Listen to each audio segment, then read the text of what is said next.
yan. So, maraming proseso yan. Hindi yung, ano ngayon, di ba? Hindi mo kayo harapin basta-basta niyan. Akala siguro paharapin kayo agad-agad. Hindi po.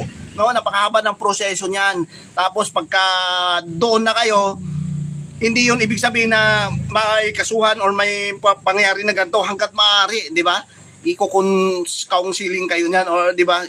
Iaayos yung buhay yung dalawa or magkabilang panig para, di ba? Halimbawa matuldo ka na nga. Ito na. Paano ngayon? Ngayon nangyari na ngayon sa mga nakaraan. Kaso wala nga lang barangay, di ba? Nung pumunta si Kalinga Prab doon, inayos na, no? Kasi nga hindi na kaya ni Kalinga Prab. O sige, okay na, tuldugan na natin. So, okay na ang issue, wala nang problema. Pero ngayon, pagkatapos ito, kinabukasan, mga ilang araw, nakalipas, ayun na, nagpara-comment tayo. Nagulat na naman si Kalinga Prab. Kaya ang mangyari dito, nagpapatulpo daw, pero hindi natin alam ang mangyayari dyan sa inyo. Hindi kasi nila kabisado si Tulpo, baka hindi kayo nanonood kay Tulpo. Yan ay sumbungan, action. May YouTube yan for the ano rin yan sila, di ba? Kasi ano nga nila yan eh, split type yung video, di ba? Kaya mangyayari diyan, ay nako. Natin yung mga nakapaligid sa atin sila lang. Maselan yan, oh. Sinasabi dito, di ba? Alo na Tamayo, may attitude pala si Mati at si Padi. Grabe umalis sa tabing dagat sa dati nilang bahay. Umalis na binaklas ng bubong para ilagay sa bubong ng bahay ng baboy bago sililang bahay. Samantalang yung pinsan, ano daw? Di nila inisip kahiyan din ng anak nila pag nagpatulpo sila, nag-aaral pa naman si... Kaya nga, yun yung dapat ilang beses, sasabi ka dito ni Kalinga Prab, ito, pakinggan natin. Pakinggan natin si Kalinga Prab. Oh. Kasi lahat naman tayo nakaranas ng gano'n. Saka, hindi mo alam, mas malala pa pala yung sa kabila. Or sa ano, diba? Kasi sa inyo lang side nakikita, minsan sa ating side, hindi nakita, pero bilang ako, alam ko nang gagawin ko para ma-limitahan lahat ng mga nangyayari. While pumatol, para mas lalong, kasi pag pumatol ka, lalo silang, dun sila lalo uhugot ng ano eh. Ito, babasahin ko ha. Patunay lang na walang ginagawa kasi ang mga yan, wala nang naman ng trabaho mga yan. Since na-vlog sila ng Kalingap Prab, nabubuhay lang sila sa mga tulong, sa madaling salita, umaasa sa tulong ng Kalingap at ng sponsor. Kaya nga, di ba? Kaso, bakit ganon?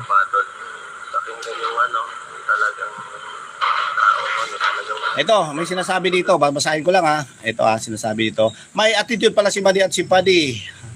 Grabe, umalis sa tabing dagat sa dati nilang bahay. Umalis na binaklas ang bubong para ilagay sa bubong ng bahay ng baboy sa bago nilang bahay. Samantalang yung pinsan, no?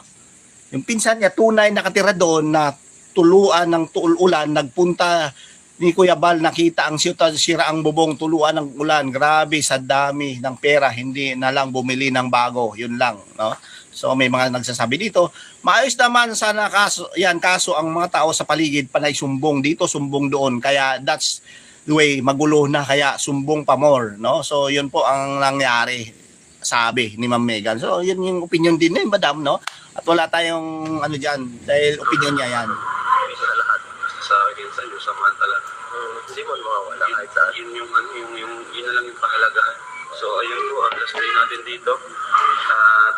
At last day na, no? Uwi na rin po kami mamaya. Ayan, di ba mga balbas? So, uwi na sila. At dito, abangan nyo po ang kabilang, hindi pa naman, wala pang 12 hours, no? So much po sa pagsama sa amin sa pamamasyal dito. Sa mga nagsama sa atin, ang mga supporters, kahit ano, kahit hindi alam, kahit ano, kunti lang sila. Kasi hindi naman tayo hindi naman tayo nag-invite. Hindi. Pero kahit di tayo nag-invite, hindi pa talaga. Alike naman ako mga balbas natin. No? So yun, yung makikita natin. No? So nakikita natin kung ano yung future. No? Future, Fortuner, tsaka Fortune. Mga balbas, no? Makikita natin talaga dito. Yung sinasabi ng iba na kung magpapatulpo nga, ano ba ang kahinatnan? Ano ba ang resulta? Sino ba ang apektado? Sino ba ang magiging dihado? Dihado or yung, di ba, lugi, mga balbas natin. Alam niyo sino? Ako. Kawawa lang yung anak or yung nag-aaral kasi mamaya mabuli or something like that, hindi natin alam kasi nag-aaral yan, syempre, di ba, makikita yan, hindi natin pwedeng sabihin natin, wag niyo ibabash yan, kahit pa sasabihin natin dyan, tulpo yan di ba, buong mundo yan, manunood dyan, di ba, o paano na lang yan, ano mangyayari, dapat tinitingnan niyo muna yung sitwasyon. Ito hanggat wala pa, hindi pa pumunta ng tulpo, baka magbago pa isip, di ba? Baka i-cancel, ay, huwag naman na kasi maulan dito or something like na parang, di ba? Hanggat pari pipigilan or kasi mangyari dyan mga balbas, nako. Hindi naman kayo, sigurado ba kayo na forever na, forever na yung tulong na yun, forever yung suporta ng mga yan, yung nandiyan sa likod nyo. And dyan sa mga wakwak, sorry sa word yung mga nandyan na talagang ano kayo, yung talang kulang na lang talaga may kanyon sa tabi para lang didepensahan kayo. Tapos pakita lang pala sa camera ang ugali ng mga yan. Napakababa nga ng moral mga balbas. Yun yung sinasabi ko na ang isang tao dalawang klase, may mababa moral, may taas, no, di ba? Yung ugali ba na kabutihan na binibigay, di niyo ba maintindihan? Yung kabutihan na binibigay na pagdating doon, harap maganda ugali, no, di ba? Tapos pagdating sa nawala na si Kuya Val, Kalinga Prab, ay wala na, no? Yun sinasabi ko, kailangan ni Tulpo complete evidence. Yes po, tama. Tapos pakita lang pala camera, ugali ng mga yan sa buhay, balik ko lang. Sabi, yung isang pinsan niyan, isa halos din na daw siya, yan, sila namamansin ng kamag-anak. Yun lang, masakit doon, masakit na reality na katotohanan na talagang normal sa tao na kung umangat, no? Meron pa nga dyan mga balbas no, di ba? Na hindi na namamansin, itsapwera na lang, may mga tulong pinansyal kahit man lang abutan ng konti, kahit man mga yung tawag nito, formal na, di ba? Halimbawa, nakikiusap, ganun. Yung sinasabi dito na materialis pala, dapat kasi tulo na yung bubong, yan sinasabi Ako, nagbabase lang ako sa mga sinasabi nyo dito na tulo pala yung bubong, tapos hindi, syempre, kamag-anak mo yan, dapat doon na, pero, mas pinili pang ilagay yung bubong doon sa tulunan ng baboy, not for, mahirap yun, no? Mahirap na masakit na kung ako yung kapitbahay, yung kamag-anak na di ba? Parang pinapakita mo sa akin na wala akong kwenta, no? So paano na lang halimbawa, no, di ba? Isang time or isang araw, ito ba mga pamilya mo nandiyan ay hindi makakatulong sa iyo?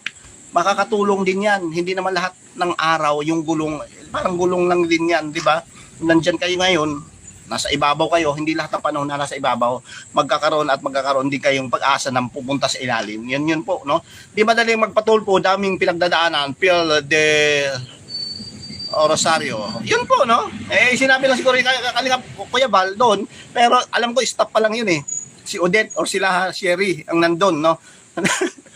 Na mga staff na tumatawag ganun kasi syempre di ba halimbawa ako ba naman sikat na charity vlogger tas tinuturingan at di ba merong nagparatang sa iyo na ganito ang ginagawa, no, di ba? Malamang sa entertain ka, pero pagdating dito ay hindi agad-agad to na di ba haharap dahil may mas matinding pang mga problema ang iharap ng tulpo ngayon, no, di ba? Yung sa case namin panalo nebebend na law, di na ako lumapit sa tulpo, sakit din ng ulo nila, ginawa nilang yan, no? Yung sa case namin, panalo na, binibend ng law. So, yeah, di ko magets, sakit din ng ulo nila, ginawa nilang yan. No? Di ba, masakit talaga, mas masakit, hindi nakakatulog nito ng nakatihaya dito. Mga sponsor, may habag at awa kayo sa manghira.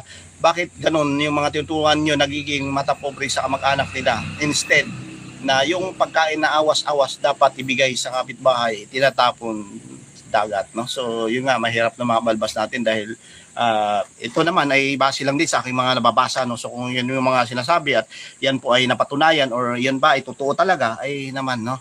Grabe, nahirap yung ganun. Kung ako lang siya, no, hindi na kita, wag na, diyan ka na lang muna, hindi na kita tulungan, no, ako lang sabi na si Senior Pedro kasi bawal banggitin si Lord, Senior Pedro, hindi, ito, kasi nga, ikaw ay mabuting tao nga, no, pero pili lang at nasa camera lang, ay hindi ka pwede sa langit, dito ka lang. Pwede ka siguro ka sa purgatorio. Terminal ka lang muna. Dito, magtitinda tayo ng kandila. Waka joke lang na, no, mga balbas. Wala sana si Nanay ni Joy, my wall of honor. Yun yung sinasabi ko nito, mga balbas, no. Yung moral at yun nga, no. Panindigan mo sana yung mga sinasabi, no, di ba?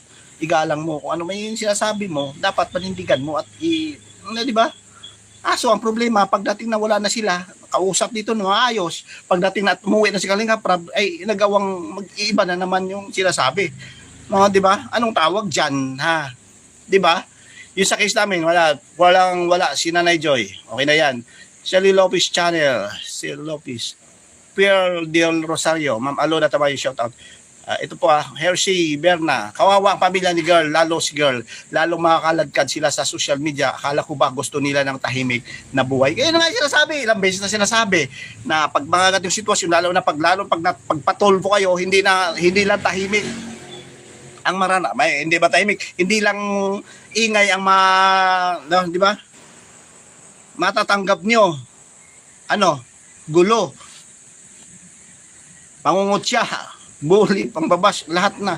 Kung halimbawa man na mapapatunayan or 'di ba na wala namang palang ginawa, no, 'di ba? Paano na lang? O ano mga sinasabi dito? Syempre, social media ngani, no, 'di ba? Pag social media, tanggap mo dapat kasi ikaw pinpublic mo rin yung mga comment mo.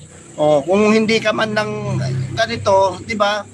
Masasabi talaga, hindi natin masisi mga viewers, mga basher or mga nagbibigay ng mga masasakit na salita sa inyo dahil nga bakit nagkataon pa na ngayon nung may bahay na kayo, di sana dati pa nagsalita kayo, di ba? Galit ako nagsalita kayo dati pa na ganito ganyan kasi dati sinasabihan naman kayo ng ganyan no, di ba? Ang nagpara-commenting kayo dati or nanonood din kayo dati, sana dati pa nung walang bahay, no, di ba? Para hindi na matuloy yung pabahay. Ngayon nagsalita nung maganda na yung bahay, nagsalita na may mga sponsor na. Ngayon na nagsalita nung dapat nung una pa para, di ba? Magpatulpo na ako dati, mahirap makapasok doon. Sabi ni Pearl del Rosario. Di ba? Mahirap talaga. Sa pila pa lang abutin ka ng kinaumagahan doon para ka nanonood ng wawawin or di ba? Meron pa nga doon inaatake or something like na para, di ba, hirap na hirap ng buhay. Tapos nalaman na ganito. Tapos binibigyan ni Rapidolfo ng hotel accommodation dahil ilang araw na doon, di ba? Tama. Wag na natin pangunahan si Rapidolfo kung sino ang mapaya. Marami dapat paliwanag si Mang Bal sa itatanong sa kanya. Marami kung sa marami. Pero supporting documents dapat, no, di ba? Pero kung sasabihin dito, ay bakit ka nandito? Ganito, inireklamo ako. Sino nagpapareklamo? Doon pa lang very basic lang 'yun. Very basic lang. Yung beneficiary na pinabahayan namin ng worth ganito, 1 million. Kasi nireklamo kami dahil meron daw mga nag-reaction, masakit na magsalita. Yun lang, ganun lang, tawanan ng kayo ni Rapidolfo doon. Di naman kasi team Guapa, mga team uto-uto sila, grabe mga uto, ang founder nila. Naniwala sila ni Mang Iking at Mang Uod, napahamak lang sila. Ako, sa ngayon, medyo disappoint tayo dito nakakadismaya talaga mga balbas natin dahil nandyan tinulungan tapos inakusahan tapos pinatulpo, no, di ba? Naging masama sa paningin ng iba sa mga hindi nakakaintindi, pero kami or sa mga tao, ng viewers ng ganyan katulad sa inyo na nakaintindi at nalaman kung anong meron at anong sitwasyon, no, anong issue, yun talagang swak or di ba? Yun yung halimbawa, bibili ka ng isang bagay, o di ba? Bakit mo bibili? Tapos yung isa, di ko bibilihin dahil ganito ganyan. Bakit niya bibilihin 'yun? Di ba? Dahil naiintindihan niya 'yun kung bakit niya bibilihin. Alam niya kung bakit, o di ba? O di ba, bilhin na kasi mura lang, paano kung branded nga 'yun? Ganun 'yun. Di ba? Mabalbas natin, ganun din 'yun sa sitwasyon.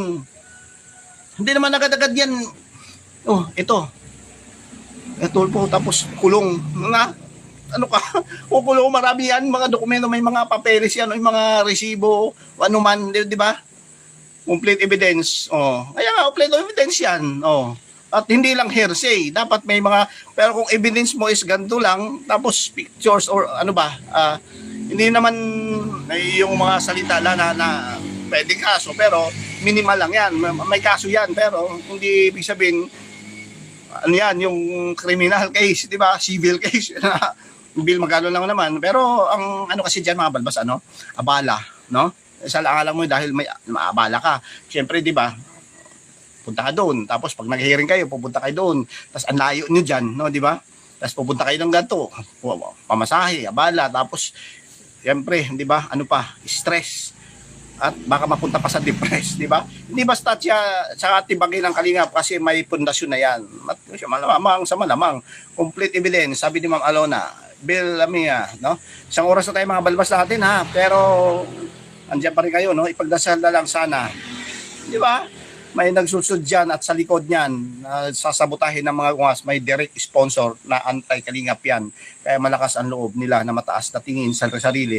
Sunod-sunod na magdikta. Ngay sabi ko sa kanya, sabi ko nga kay Kalingap Rab, dapat nung una pa lang Kalingap Rab, yung sinisiay mo, ibig sabihin, di ba, yung mga beneficiary mo, sinisiay mo ng mabuti, ano, mga background, mag-anak, ano ba, meron dito, may masama ba ugali, mabait ba to? Mabait naman pala daw eh. Pero bakit? Na gumating sa sitwasyon na ganito.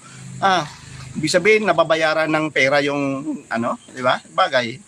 Ay naku, lalong magulo, Pangulo, bash na pamilya, mapapahiya lang sila. Sabi ni Ma'am Lisa Valyers Vlog, USA. Hindi basta kaya tibagin. Yan no, real tayo dito mga balbas. Hindi pa pwede sasabihin natin na, bakit naman nasabi, masakit ka naman magsalita ka, balbas. Magpapatulpo na nga kami dahil kayo, mananahimik na kami, tapos ganito, ganyan. Bakit hindi nga kasi kayo sumunod? Dapat nung payo ni Kalingap Rab, Kuya Bal, dapat inabsorb nyo, ipinasaisip nyo, di ba? Sana walang problema ngayon kung nanahimik. Wala namang magre-reaction kung nanahimik kayo eh. Siyempre, ilang beses ka na nagpara-comment dyan, ilang beses na nandun, naka-live, tapos doon pa pumunta sa antay. Anong magiging reaction ng mga Kalingap partners, charity vloggers, Kalingap reactors, ay malamang babaliktad yun. Bakit ganito Malamang batuhin ka ng mga masakit ng salita doon. Bakit ka pumunta pa doon sa antay? Okay lang sana sa akin, okay lang sana sa iba na katulad ni Marian. Bilib ka tayo kay Marian eh. Dito kay Darlene na sa atin pumunta sa live natin. At nagsabi siya na, pasabi naman kay Kuya Bal na ganito, gusto ko makausap. Pero sinasabi niya na meron siyang sasabihin talaga, as in, di ba? Tapang pang batang yun eh. Tapos nakausap si Kuya Bal, ganyan. Naging maayos na. Hindi yung tipo pupunta ka sa tulfo. Di ba? Abahan ko talaga ang eksena. Al tulfo, kakatawa talaga. Ang pamilya Batalero, kapal mo. Akala ko ang totoo. Sinabi nila na sila titibag kahit anong nangyari. Pinakamalaking plastic ang pamilya na yan. Kawawang bata, napapahiya lang sa school. Yung nga ang problema doon, dapat ito, baka nanood natin sa atin ngayon, malamang manonood yun eh. 100 subscriber naman tayo, hindi naman tayo as in lihitim, di ba? Meron din tayong mga followers, meron din tayong mga viewers, kahit papaano, kahit sasabihin natin 100 lang yan, di ba, isa lang naman, isa na kung nanood ka, hindi pa huli ang lahat. Mag-isip-isip ng isa, hindi 10 beses, more than 10 pa, na wag naman sa gawing, di ba, isipin nyo, pamilya mo, anak mo, na dumating sa punto na sila mapapahiya dahil mga bata pa yung mga yan, di ba? Mamaya may psychological effect mangyayari dyan eh. Psychological effect, di ba? Oo. Di ba? Tama. Abang ko talaga yan, eksena na yan. Baka mamaya yung pagiging di ba, sa ginawa niyo, matraumatize na yan. Matutrauma yan, mahirap yun, di ba? Kailangan pa ng matinding gamutan noon. Gawawang bata, napapahiya lang sa school. Marami sila evidence, kaya nga, tinanggap reklamo nila ni Rapi Tulfo. Malamang, di ba? Anong mabait sira ng pamilya para mamukha. Yung sinasabi ko na baka nagiging mabait nga lang doon sa camera pagdating, So, nandun papasok yung sinasabi kong magiging mababa lang yung moral, na kahit sabihin natin na mabuting tao, maganda yung ugali niya, pero pagdating sa wala na yung camera, yung kausap niya ay mag-iiba, di ba? Na yung ugali. Dapat kung manahimik na lang sila tulad ng ibang angel, yan yung dapat eh. Ilang beses ko na sinasabi dito sa live. Nung first time pa lang, nung nangyari na may issue dito sa Kalingap Edge, di na dapat kayo nagsalita. Sabi ko, wag na kahit kasi B, hindi na dapat kayo magsalita dyan eh. Dahil kung magsalita kayo, madudugtungan lang yung issue na yan. Nagsalita. Ang nangyari, matigas yung utak. Huwag ulo, matigas naman talaga yung ulo eh. Kilala ang Kalingap sa Rapi Tulfo. Malamang sa malamang. Sikat na number 1 charity vlogger yan sa Pilipinas. Di ba? Nanay hadlang pala Edgy ayaw kay Edo dahil daw sa religion. Napakababaw na dahilan naman yan, di ba? Kilala ang Kalingap sa Rapi Tulfo, So yun lang po, mga balbas natin at 200 na live viewers natin nandito, So sa ngayon ay pansamantala mo na magpapaiwan ng pasasalamat at iwan ng bakas ng like, share sa inyo dito, ano, dahil bukas makalawa or mamaya ay magla-live ulit tayo mga kabadbas dito. Update natin to ha, yung Tulfo, no, at mga iba pang mga nagre-reaction na support natin, Kalingap